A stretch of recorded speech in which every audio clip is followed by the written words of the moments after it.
मेज जो है ना, जब सस्ती होती है किसी में तो हम लोग एक साथ सर 5-10 टन जो है वो मेज खरीदते हैं। मेज का दाना ये हाइट पे रखने से जो इनका जो मैन्योर है, जो इसकी मेंगनी है या उसका यूरिन है, वो अपने आप नीचे आता है। हमारे पास जो बकरी है, हमारे पास 1 लाख से लेके 15 लाख रुपए तक की बकरी है। साउथ अफ्रीका से बच्चे हैं उनके भी। ये है दुर्गा, ये जो है बकरी 15 लाख रुपए की है। दोस्तों आज मैं पहुंचा हूं महाराष्ट्र में। यहाँ पर मैं आपको नीलेश जी का फार्म विजिट कराऊंगा जो बहुत ही साइंटिफिकली तरीके से काम कर रहे हैं। दोस्तों ये 17 से 18 कंट्रियों में जॉब कर चुके हैं और काफी बड़े पैकेज पे थे। इंडिया हेड भी रह चुके हैं, यानी कंट्री हेड भी रह चुके हैं। उसके बाद यहाँ पर वापस आए, जॉब छोड़ के, लाखों का पैकेज छोड़ के वापस आए और यहाँ पर इन्होंने आके अपना गॉड फार्म स्टार्ट करा। दोस्तों इनका जो गॉड फार्म है बहुत ही वेल मेंटेन, बहुत ही अच्छे तरीके से काम करें। पूरा फार्म टूर कराऊंगा, एक एक चीज में दिखाऊंगा, पूरा जो सर का तजुर्बा एक्सपीरियंस है वो भी आपके साथ में साझा करूंगा। तो चलिए सर का परिचय लेते हैं। सर नमस्कार। सबसे पहले तो सर नमस्कार और आपका बहुत बहुत स्वागत है हमारे नाथ बोर गोट फार्म पे। आइए सर। तो यहाँ से भाई उस सर के फार्म की एंट्री हो जाती है। तो आपका स्वागत है और एक बार। ये हमारा फार्म है, ये जो आप देख रहे हो ये हमारा ऑफिस है। ये सामने ऑफिस है सर का। ये सामने हमारा ऑफिस है। अच्छा ऑफिस भी बना हुआ है सर? यस सर, ऑफिस अभी हमने 3 साल के बाद बनाया है। पहले ऑफिस नहीं था क्योंकि अभी हमारा ट्रांजेक्शन बढ़ गए हैं, इसके चलते हमको ये ऑफिस बनाना पड़ा। क्योंकि विजिटर्स आते हैं बाहर से वगैरह, तो उनको ऑफिस में बिठा के वो समझाना वगैरह वो सब चीजें होती है। तो ऑफिस में हमारे अकाउंटेंट वगैरह भी है, तो जो जिनका चयन अभी हमने किया है। तो यहीं से आपकी शुरुआत हो जाती है, पता लग जाता है कि फार्म जो है किस तरह है। हाँ। सर ये क्या चीज है, दिखाइए। फर्स्ट टाइम अपन देख रहे हैं, इसमें क्या है? तो ये है जब मेज जो है ना, जब सस्ती होती है किसी में तो हम लोग एक साथ सर 5-10 टन जो है वो मेज खरीदते हैं। मेज का दाना ये बेसिकली प्रोटीन वैल्यू है, जो कॉन्सेंट्रेटेड फीड है, ऐसे कॉन्सेंट्रेटेड फीड देते हैं। और ये जो पर्टिकुलर जो ये हंडी है ना, उसमें हम लोग इसको 12 महीने बाहर रख सकते हैं। ये एल्यूमिनियम है, उसके कारण इसको जंग नहीं लगता। और दूसरा, इसमें पानी गिरेगा तो पानी भी चला जाता है और गर्म होता है, इसके लिए अंदर का जो मेज है वो सेफ रहता है, कोई कीड़ा बीड़ा नहीं लगता है जी। तो दोस्तों ये सर का पूरा फार्म एलिवेटेड बना हुआ है और यहाँ पे जो बकरियां हैं वो कम से कम 1 से लेके 15 लाख तक की यहाँ पर बकरी आपको देखने को मिलेंगी। और बाकी चलते हैं फार्म टूर में कराता हूँ आपको। सर ये जो फार्म है ना पर्टिकुलरली जी, ये फार्म होने 5 साल पहले बनाया था। शुरुआत यहाँ से हुई थी? ये शुरुआत यही से होती है। ये 60/40 का फार्म है। हाँ जी। जिसमें लगभग अभी 70 से 80 एनिमल है। हाँ जी। इसमें बच्चे वगैरह भी है और मेल है, बेसिकली ब्रीडिंग के मेल नीचे है और बच्चे भी है और डिलीवर हुई फीमेल भी यहाँ पे है जी। ठीक है। तो ये जो फार्म है पर्टिकुलरली सर, ये अभी हमने बनाया है। इसका हाइट जो है ग्राउंड से लगभग 7 फीट हाइट है। ये रखने का पर्टिकुलर रीजन क्या है कि ये हाइट पे रखने से जो इनका जो मैन्योर है, जो इसकी मेंगनी है या उसका यूरिन है, वो अपने आप नीचे आता है। और इसमें क्या होता है कि बंदा आराम से उसका जो मैन्योर है लेके उसको लेके जा सकता है। और इनके जो मैन्योर में जो नाइट्रोजन फॉस्फेट गैस होता है, इससे इनको तकलीफ नहीं होती है। और दूसरा चीज ये होता है कि इसमें जो सेफ्टी बहुत होती है, कोई बाहर का एनिमल आके उनको कुछ ये नहीं कर सकता है, परेशान नहीं कर सकता है। हाँ, परेशान नहीं करता है। और ये स्पेशली डिजाइन इनका आगे वाला है, इस पे से बकरियां आती है और ये मतलब ये ह्यूमंस के लिए चलने के लिए है। ठीक है सर, ये मुझे बताइए जैसे अभी शाम का टाइम है, तो अभी ये क्या चल रहा है? सर ये अभी जो है ना, अभी इनको हमने ये ड्राई फॉडर दिया है जी, जिसमें ग्रीन फॉडर और ड्राई फॉडर मिक्स है। इसमें हमने ये मेज दिया है, मेज का। और देखिए भाई किस तरह से आपको फार्म में घुसते ही पता लग जाता है भाई किस तरह से काम चल रहा है। यहाँ पर सारी बकरियां हेल्थी हैं और इनको जो है इवनिंग में प्रॉपर एक टाइमिंग से डाइट वगैरह कुछ प्लान होता है या टाइमिंग वगैरह कुछ होती है? ये सर क्या होता है कि कोई भी बकरी जो है वो उसका 7% खाती है पूरे दिन में। अगर कोई बकरी 100 kg की है तो 7 किलो खाएगी और एवरेज बकरी 50 kg की तो होती है, तो वो दिन में लगभग 3.5 किलो खाएगी। तो 3.5 किलो में क्या होता है, लगभग 500 ग्राम हम लोग उनको कॉन्सेंट्रेटेड फीड देते हैं, जिसमें पैलेट फीड होता है या मेज होता है। फिर उसको 2 किलो से 2.5 किलो हम लोग उनको ग्रीन फॉडर देते हैं, जिसमें मेज होता है या दूसरा जो हरा पत्ता होता है ना, वो देते हैं। देन उसके बाद हम लोग उसको ड्राई फॉडर देते हैं, जिसमें तूर भूसा होता है, हरभरा भूसा होता है, वो सब देते हैं। अच्छा सर, ये सुनना है काफी महंगी बकरियां बिकती हैं, लाखों की बिकती हैं। सर अफ्रीकन बोर जो है ना, उसका डिमांड ज्यादा है, इसके चलते इनकी कॉस्टिंग बहुत ज्यादा है। हमारे पास जो बकरी है, हमारे पास 1 लाख से लेके 15 लाख रुपए तक की बकरी है, जो हमने मतलब कुछ साउथ अफ्रीका से बच्चे हैं उनके भी ये लेके गई है, बीज लेके। चलिए पहले 15 लाख की देखेंगे, फिर आपसे सवाल जवाब करेंगे आगे। श्योर सर, आइए सर आइए। तो देखिए भाई खाना वाना खा के जो है बकरियां अपना आराम से बैठ गई यहाँ पर। ये है दुर्गा, ये जो है बकरी 15 लाख रुपए की है, जो जिसकी क्वालिटी आप देख सकते हो। बेसिकली इनकी क्वालिटी मतलब इनके किसी भी क्लाइमेट में ये रहती है, 0 से मतलब -30 डिग्री टेम्परेचर में भी रहती है और 60+ टेम्परेचर में ऑस्ट्रेलिया में भी मिलती है। इन इम्यूनिटी पावर बहुत अच्छी है। इनका वेट गेन बहुत अच्छा होता है। एक मेल का जो वेट है वो साल में 100 से 120 केजी जाता है और एक फीमेल का वेट जो है साल में 70 से 80 केजी जाता है।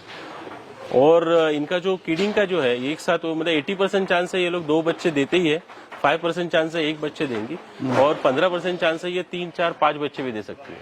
अच्छा सर, लोग कहते हैं ये माल का मीट तो इतना बिकता ही नहीं है महंगा, मीट तो 600, 700, 800, 900 तक बिकता है, लेकिन ये इतना महंगा कहाँ बिक रहा है? सर ये अभी मटन के लिए मतलब मीट के लिए है ही नहीं सर। हाँ, ये अभी सब इनकी हम लोग पैदावार बढ़ा रहे हैं और अब आप देखिए मार्केट में अभी जो रेट है मटन का वो लेके 750 रुपए से लेके 900 रुपए तक है जी। बट यही रेट जो है इन्फ्लेशन के चलते 2028-2030 तक 1500 से 2000 रुपए केजी जाएगा। जब ये रेट उतना जाएगा तब ये मतलब तब इनकी आबादी भी मतलब पैदावार भी बढ़ जाएगी, तब गारंटेड ये भी कटिंग के लिए आएंगे सर। तो आज की डेट में ये कटिंग के लिए है नहीं, मतलब मीट के पर्पज के लिए है नहीं। आज की डेट में ये सिर्फ ब्रीडिंग पर्पज के लिए इनकी पैदावार बढ़ा रहे हैं और ब्रीडिंग में ही सर आपके पास फाइनेंशियली अच्छा ये होता है। अच्छा सर, वेट गेन किस हिसाब से करती है? मतलब जो एक दिन का बच्चा होता है इसका वो कितना वेट का होता है और 3 महीने 6 महीने बाद कितना वजन का हो जाता है वो? जनरली सर वेट गेन जो है ना हमारी मैनेजमेंट पे डिपेंड रहती है जी। हम जो प्रेग्नेंट फीमेल है अगर उसको जब प्रेग्नेंट होगी 4-5वें महीने में उनको अच्छा खाना खिलाएंगे तो जो बच्चा आएगा वो अच्छा वेट से आएगा और जो बच्चा है ना उसका जो बर्थ वेट है उस पे ही उसका फ्यूचर डिपेंड होता है। जैसे कोई बच्चा 0 से 2 केजी हो तो उसको आप कितना भी खाना खिलाओ उसका वेट गेन होगा ही नहीं, तो उस बच्चे को आपको 3, 4, 6 महीने में बेचना ही पड़ेगा। दूसरा है 2 केजी से 4 केजी का जो बच्चा होगा ना वो कैसे भी करके साल में 60-70 केजी जाएगा ही जाएगा। ये मतलब बोर का बोल रहा हूँ, बट हमारा लोकल जो बच्चा है वो 40-50 मतलब 20 से 30 केजी जाएगा और 4 केजी के ऊपर का जो बच्चा होता है वो ब्रीडर होता है, उसका वेट गेन गारंटेड अच्छा होगा। तो ये सब करने के लिए आपको बच्चा जब छोटा होता है तभी आपको उसको माँ को दूध अच्छा मिले और 21 दिन के बाद वो जब पैलेट फीड वगैरह खाने लगे तो उसको पैलेट फीड खाना मिले, मिल्क मिले। तो इसके लिए आपको जो उसकी मदर है उसको अच्छा खाना खिलाना पड़ेगा और बच्चे को भी 3 महीने तक अच्छा खाएंगे। 3 महीने तक जो उसका ग्रोथ होता है वही इंपॉर्टेंट ग्रोथ है जी। अच्छा सर, जैसे आप विदेश में भी थे, आप कंट्री हेड भी रह चुके हैं, तो आपकी सैलरी जाहिर सी बात है लाखों में होगी? श्योर सर, वो 3 लाख से ऊपर थी मैं जब कंट्री हेड था। हाँ जी। और अभी कितना कमा लेते हैं आप? सर अभी सर मतलब शुरू में तो हमने बहुत स्ट्रगल किया है और अभी 4-5 साल के बाद हमारा जो टर्नओवर है मोर देन 1 करोड़ है सर। और आपका जो फ्यूचर प्लान है वो भी सर काफी ज्यादा एक हाई लेवल का फ्यूचर प्लान है आपका? हाई लेवल का ऐसे नहीं है सर, बट क्या है कि अगर मैं गोट फार्मिंग कर रहा हूँ ना तो मुझे गोट फार्मिंग में डाइवर्सिफिकेशन करना है। जैसे मैंने सर पहले मैं करता था कि जैसे ऑपरेशंस भी हैंडल मैं करता था, बकरियों का ख्याल भी रखना मैं करता था, मार्केटिंग मैं करता था, सेल्स मैं करता था, अकाउंट मैं संभालता था।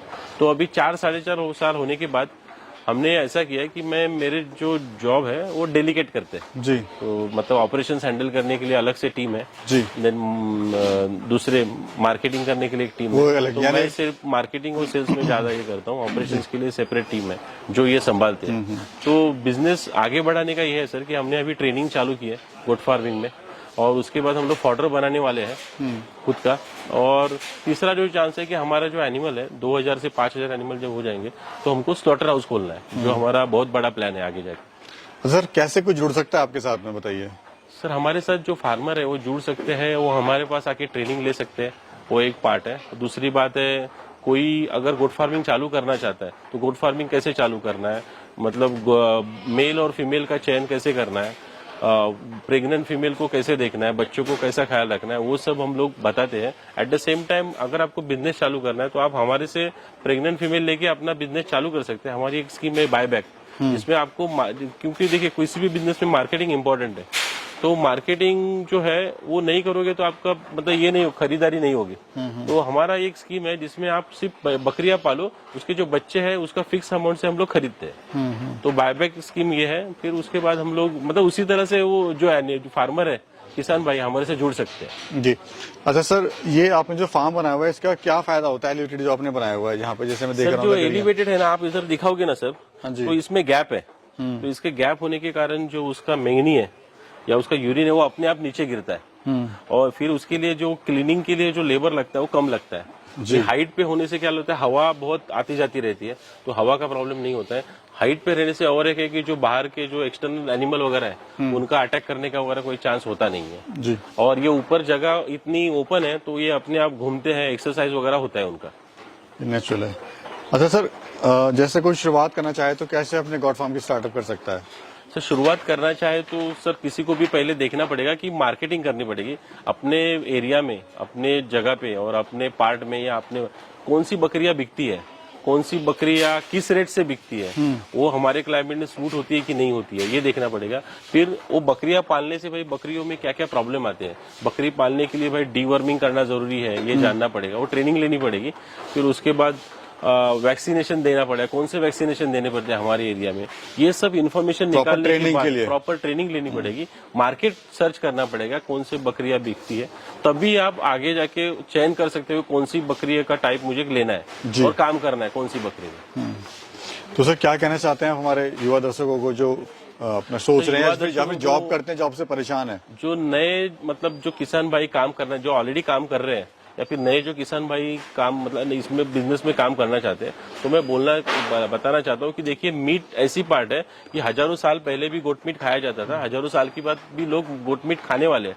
तो आप बिंदास इस बिजनेस में आइए, बट बिजनेस में आने से पहले टोटल मार्केट सर्च कीजिए।